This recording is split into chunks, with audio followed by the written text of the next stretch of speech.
President Obama visiting the Red Cross today, with much of the East Coast battered by Sandy just 7 days before the election.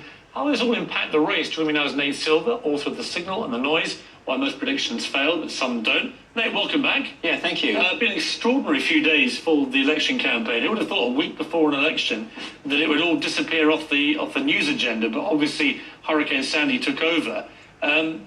My instinct for this, watching it all, is that President Obama gets a lot more airtime as the incumbent president in a time of national disaster. And if he seemed to have done a pretty good job, and Chris Christie, Mitt Romney's right-hand buddy, has been out there today saying what a great job he's been doing, sure, that has to be good for him, doesn't it?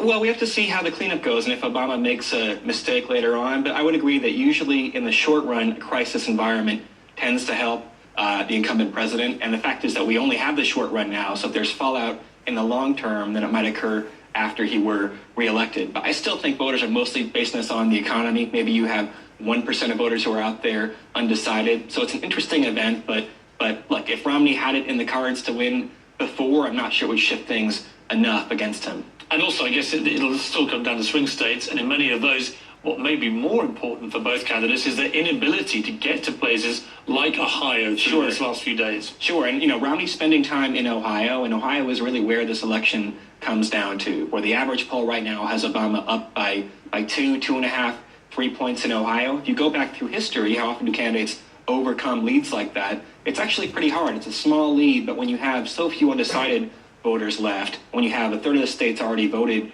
and turned out, it's pretty challenging. And that's Romney's biggest hurdle right now is entirely Ohio.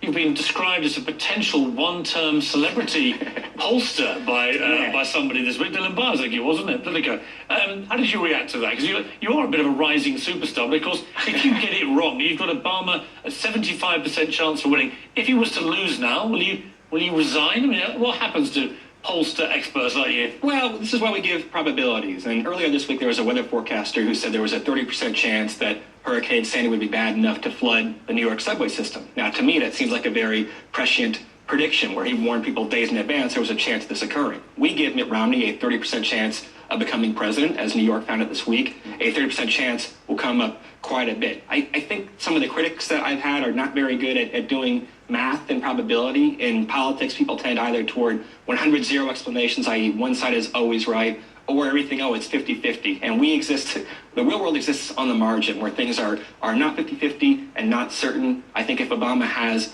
an edge in the polls in Ohio, that makes him the favorite. Are you seeing anything in any polls in the last 24 hours, have there been any, in fact, which suggests that the hurricane as a disaster has had any impact yet? It's too early to say because a number of the more reputable pollsters suspended their polling because of the hurricane. So we might learn a lot, say, on Thursday and Friday. But for right now, I think we shouldn't make too much of noise. When, by the way, a lot of people are out of power, too. So you could have some helpful effects, but also if you can't reach people in New York State, for example, they tend to be Democrats and they wouldn't appear in the polls as much. Nate, good to see you again. Thank you very much. Thank you. Coming next, where the superstorm is heading next is already causing a massive amount of snow in West Virginia. The storm chaser joins us live for the latest. Christiane Amanpour talks to those in the know.